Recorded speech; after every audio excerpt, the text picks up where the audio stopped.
Mackenzie Johnston with Tri-State Livestock News, bringing you discussions concerning fair cattle markets.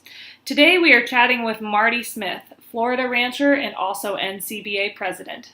Can you tell me a little bit about your background and your involvement within the cattle industry? I am a cow-calf rancher in Florida. Like the other ranchers in Florida, we're pretty much all cow-calf producers here. We do not have packing plants and we do not have feed yards to speak of in the state. So we are all cow-calf people here. My family's operation has been in place since about 1850. So we've had a long history with the cattle business, and the first cattle brought to the New World at this point about 500 years ago actually came here to Florida on the peninsula where we still have a lot of cattle. You know, this is part of a long history of cattle raising in the state of Florida.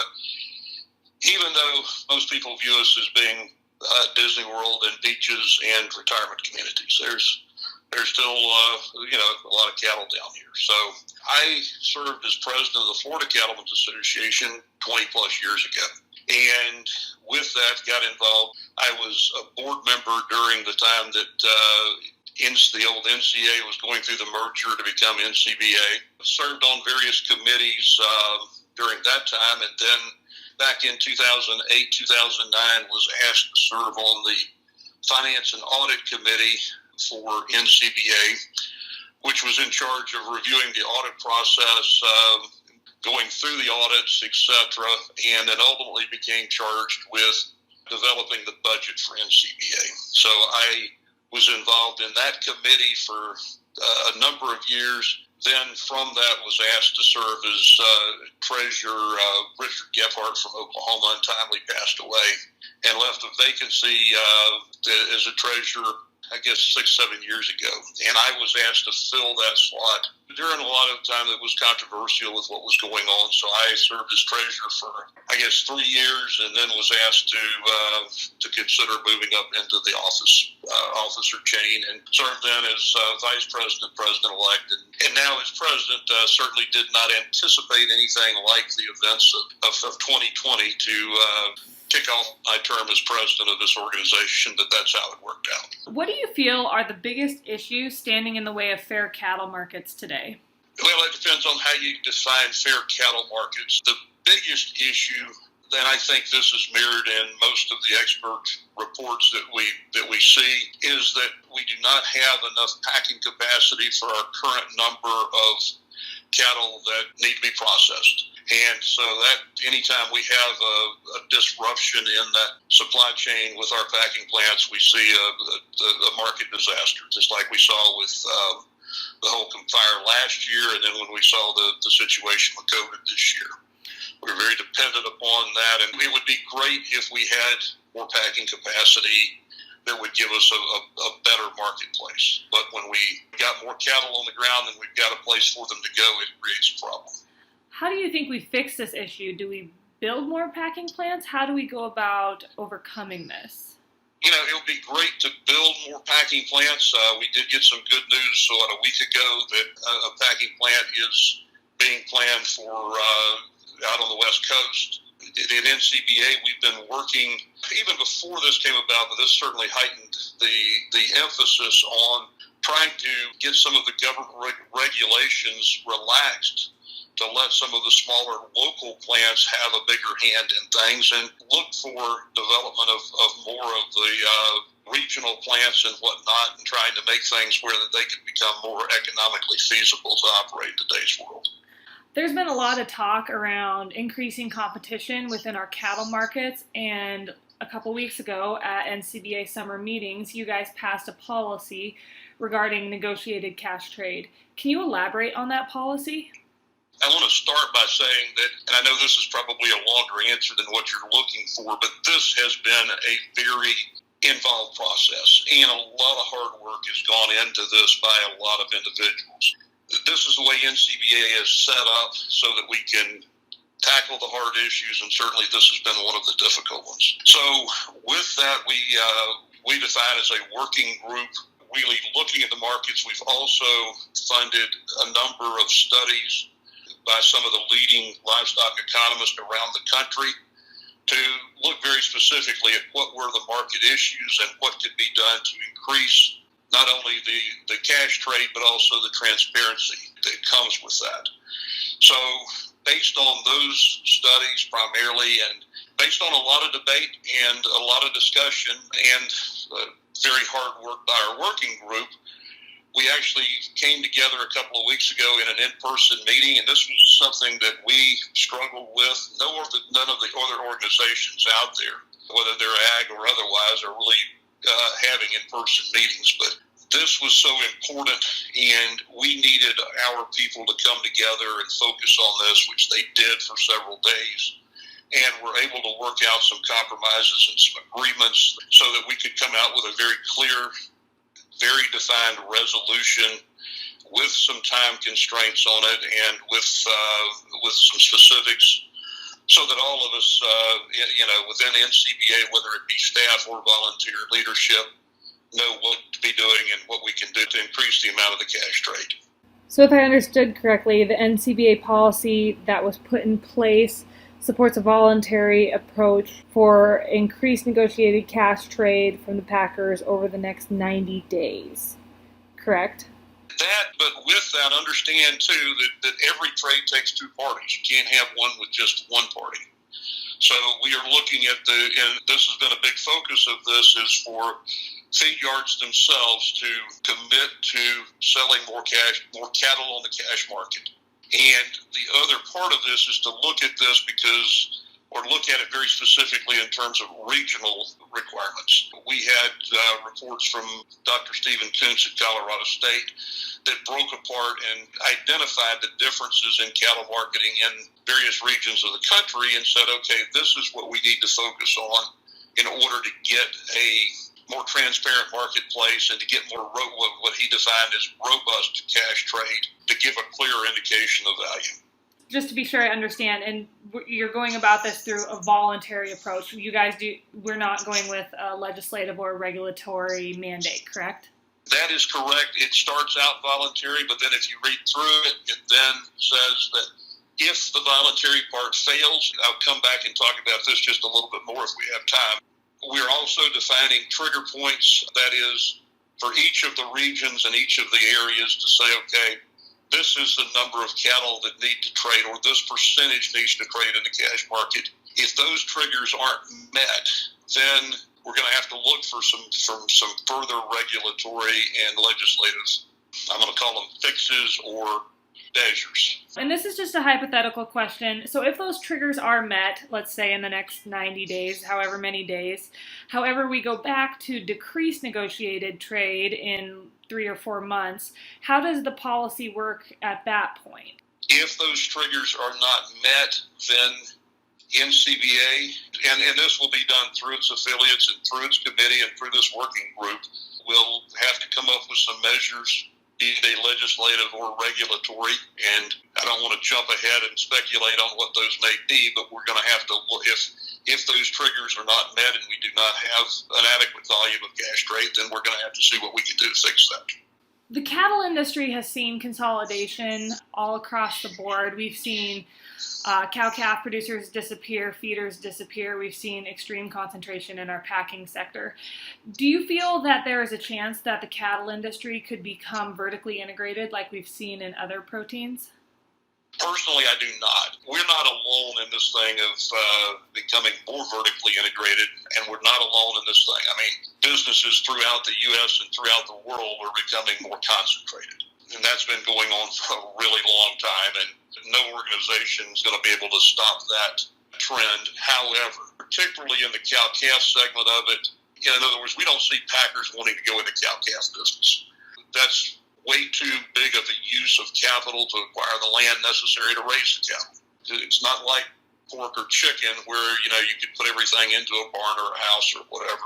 I personally do not see vertical integration. In fact, when we've seen the packing industry try to get in the feeding industry, that has apparently not worked for them, and they've gotten back out of it. So we've seen a couple of examples of those in the last 10 years, and for a lot of economic reasons, I don't see that happening. I understand a lot of concern with consolidation and a lot of concern with the risk there.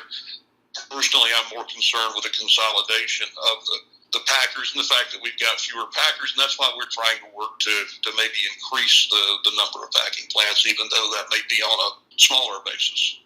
So you mentioned the packers. What are your thoughts on the DOJ's investigation into our big four beef processors?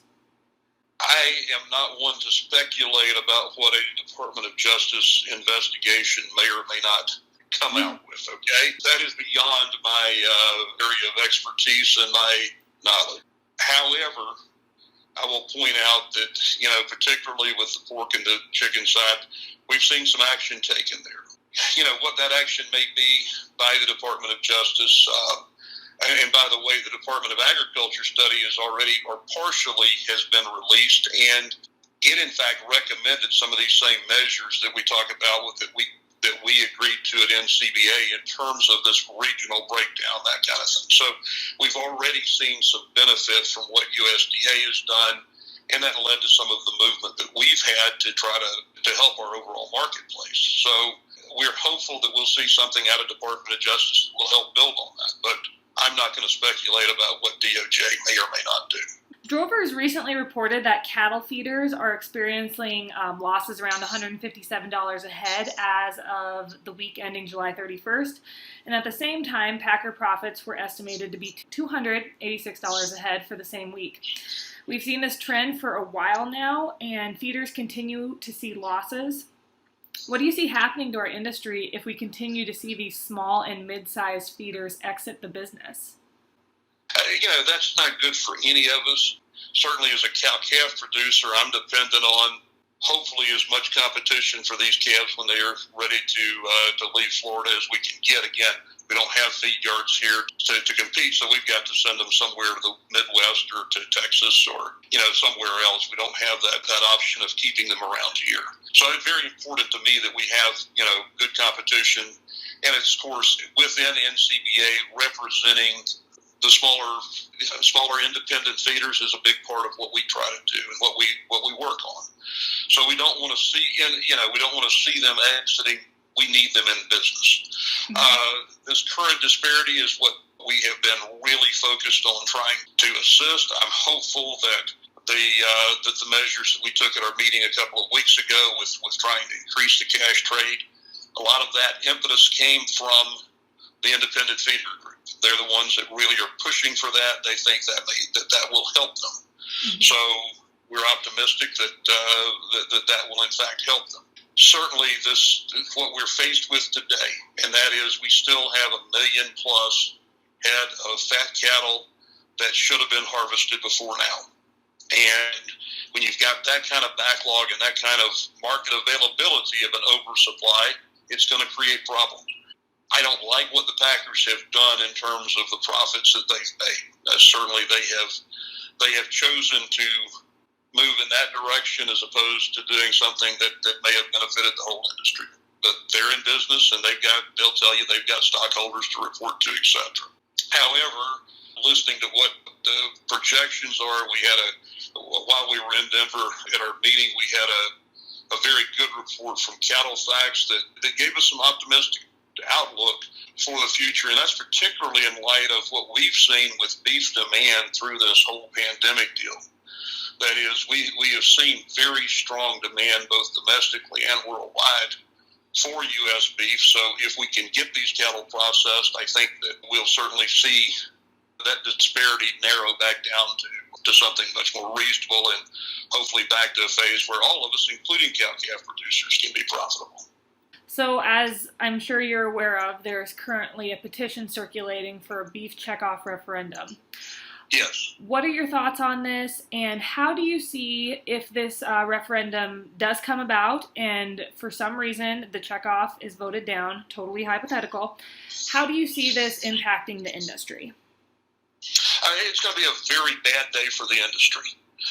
If that were to take place, I think you're being very hypothetical. I think, in fact, at our NCBA meeting, we're not taking any position on the referendum. If people feel, if they can get the necessary signatures from valid cattle producers, we'll have a vote. Everywhere there's been a vote on the referendum, it's been very much in favor of it. But I'll point out a couple of things that just within the last few weeks here that that checkoff did that without that would have been devastating for our industry.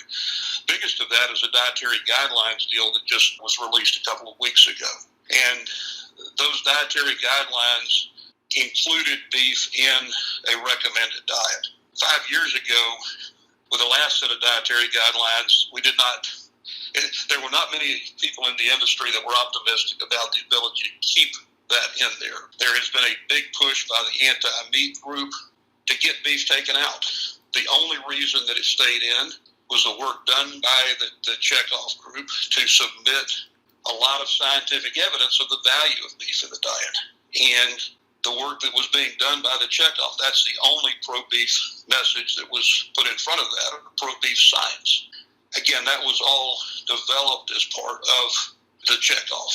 And so if we don't have that, we don't have a tool to protect us against the anti-beef groups and the anti-animal agriculture groups. So would hope that people would realize that and see the benefit of what goes on with that. We see the same thing with all of the discussion about climate change. And, we saw a congresswoman from New York talk about cattle as being the culprit and citing to a UN study. Well, that got discredited and didn't stop her from using it, but it got withdrawn by the UN after checkoff funded research showed that it was false and that the information was bad. Without that, there's no source to go back and defend those kind of claims and those kind of attacks on our industry. And I do think the producers will see that. If they've taken a look at it, they should be aware of that. In addition to what we've seen with advertising, product development, et cetera. And again, when we look at what before the checkoff, we saw the demand for beef plummeting every year. Once we got the checkoff in the mid-'80s and got started by the early '90s, that trend reversed. And what we saw here during the pandemic should really illustrate that to people when we see this tremendous demand for beef and beef flying off the shelves in stores all over the country. That's what people wanted. So much of that was because of what we've been able to do with our checkoff. Speaking of beef demand, do you think fake meat is a threat to our industry? Personally, I think it gets a lot more attention than it's worth. I think it's a threat, but what's a threat about it is not that people are going to run out. In fact, whenever I'm doing my presentations to cattlemen's groups and to others, I got a great picture I use that shows that right at the start of the pandemic, all of the beef shelves in the grocery store are empty. Everything is gone. The plant protein shelves are full. There's no pressure on them. And we really saw that when the pandemic hit. People were stocking up their, going out and buying extra groceries, etc. They weren't buying fake meat. However, the fake meat campaign that says we want to do away with animal agriculture and we want to put those people out of business, that is a threat. Because they are well funded and they have us just very specifically as a target to put us out of business. Earlier this spring, President Trump made the statement that he would like to terminate all trade deals where the United States imports cattle. What are your thoughts on this statement, and what are your thoughts on imports of beef and cattle overall? Well, when he made that statement, I was standing 6 feet away from him. Here's the situation with that. I have had and NCBA has had a great relationship. We do have a great relationship with President Trump, and I have tremendous respect for him. And I appreciate the fact that he spends so much time working on agricultural issues, a lot more than what a lot of his predecessors ever spent. And, America's farmers and ranchers are a big deal to him. So he wants to do what's best for our industry. I'm convinced of that. However, he's talking about live cattle. The only live cattle coming in are from Mexico and Canada. And that is being done pursuant to USMCA, which is his trade agreement. So I don't think that, despite his statement, that we're going to go back and that he intends to change that.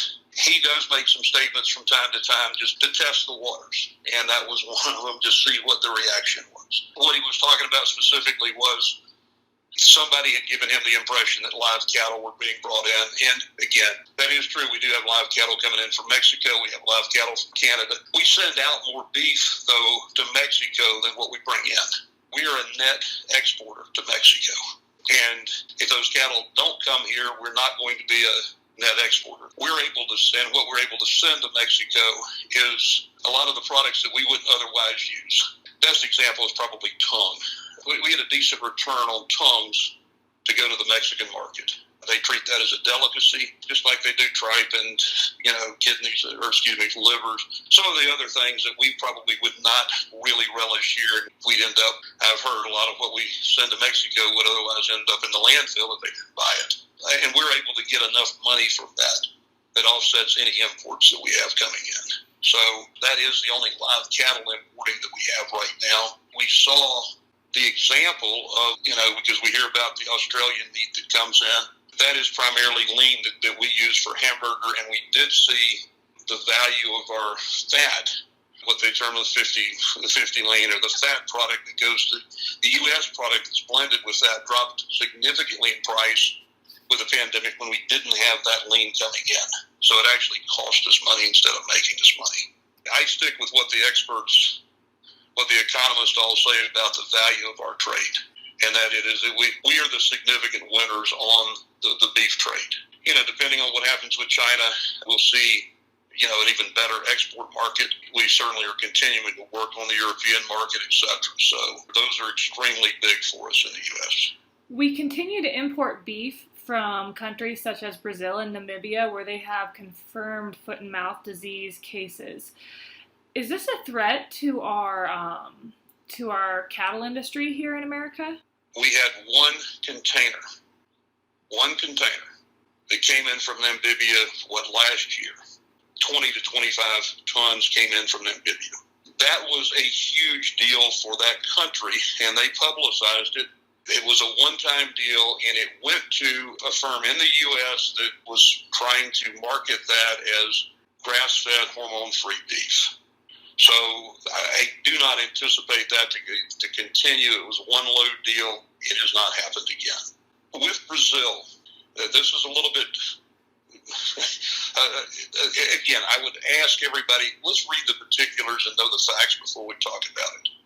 Because the only imports from Brazil have been cooked product, so that there is no foot and mouth issue. And then USDA, before the pandemic hit, they were in the process of reopening Brazil with USDA inspection. The pandemic, that got shut down, and we still at NCBA, we are still pushing them to restrict that, limit that, and stop that. But so far, it has not happened. We do not have fresh beef coming in from Brazil. And, they had opened that market up, 7-8 years ago. It lasted for a matter of months. The Brazilians failed to maintain the standards, so it was shut down again. Certainly, we do not want to see anything coming in here that puts anybody at risk for foot and mouth disease or any other disease. So we continue to monitor that very carefully, and we continue to encourage USDA. In fact, that was one of the things that I have had the opportunity to convey to President Trump, is that, yes, if we're, with respect to these deals, we need to be very careful about that, and he understands that, to make sure that we don't open ourselves back up to any kind of threat to our health or safety. Being the president of NCBA, you talk to a plethora of producers across the country. What are you hearing from folks as they have had issues with cattle markets over the past year? What are their main concerns? What are the main concerns of your members there at NCBA? There is tremendous concern about a lot of different parts of what we're talking about. There's also a lot of positives that come out of this, and certainly compared to other businesses and other industries throughout this pandemic, we've been very fortunate. And we've seen some price recovery. We continue to see some price recovery. Projections are not perfect, and, they're not going to put everybody back in a profitable situation. But compared to so many other industries and so many other groups out there, again, I want people to understand just how fortunate we are in, not just in the cattle business, but within agriculture, that, people still need our product, are still willing to pay for it, and we're still able to supply that need. And so With that said, we've got market conditions that we're going to have to work through here, and we are working through. Again, the biggest thing is how do we get rid of this million-plus head backlog of fat steers right now. We're working on that. That's been a lot of our focus at NCBA, and I sent a letter to President Trump back in March pointing that out that, hey, whatever we do, we've got to keep these packing plants going. We got to keep people fed. And the great thing about that was within 6 hours of delivering that letter, we had a response back. And I was on the phone with he and Vice President Pence and with Secretary Perdue within a couple of days. And that in part led to his executive order to keep the packing plants going. It's not always that we're going to be working with the packers, but we have to keep that supply chain going. And we got to get rid of that backlog of cattle, and we have been making progress on that.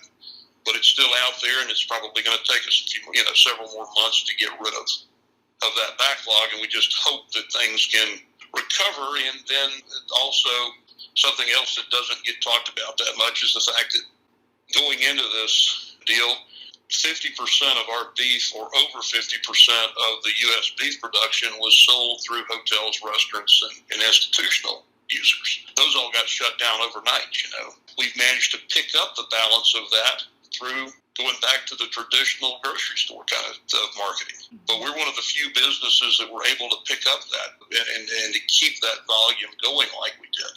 So we need to really reflect on that and reflect on the fact that, yes, in a time of crisis, Americans wanted to eat beef. When they look for comfort food, we were it.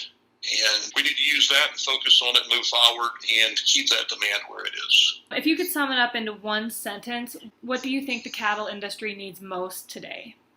If I could pick one thing and sum it up in one sentence, the thing that we need most is more packing capacity. That would be the biggest factor for us, and if we could just pick one thing out and say we could certainly use more packing capacity, and I believe that the demand is out there for it, and again, we're taking whatever steps we can, but it's hard to get people to go out and open up a brand new packing plant. In fact, if you want to open a brand new packing plant, it's hard to get a location to put one. That's not easy either, and it's not easy to get the labor for it, etc. But what could we do? That would be the biggest thing to help us, in my opinion.